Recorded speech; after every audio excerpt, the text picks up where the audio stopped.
Hello friend Odia love tips को आपन को स्वागत। आज आम जानिबा बिना कारण रे गोटे झील जदि आपन को इग्नोर करुछि तो केमिति करिवे। तो फ्रेंड जदि गोटे झील आपन को इग्नोर करुछि तो सेटा पहला जानिबा को पड़िबो कोन पाई इग्नोर करुछि काहे की इग्नोर करुछि सेटा जानिबा पई बेसी इंपोर्टेंट। जदि आपन सेटा जानि जिवे ना तो झील को मनैबा पई पटेबा पई बेसी समय लागिबो नाही। आउ जदि से जिनिस जानी पारिबे नहीं तो झील को केमिति मनैबे।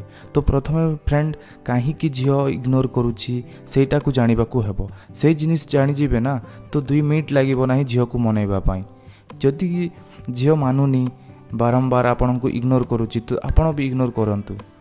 से इग्नोर जदि न करिवे तो से झील केमिति कहबो कि मु कोन पाई इग्नोर करुछि काहे की इग्नोर करुछि तो ए जिनिसटा खराब लागुछि से जिनिसटा खराब लागुछि निश्चय कहबो झील। तो फ्रेंड आपन को इग्नोर करी कि ताकू झील को देखैबा को पड़िबो कि मु खुशी रे अछि। आपनकर खुशी देखि कि ना से झील सही पारिबो नाही। मु एते इग्नोर करिला पर भी से कहे कि खुशी अछि कोन पाई खुशी अछि तो झील आहुरी बेसी रागिबो।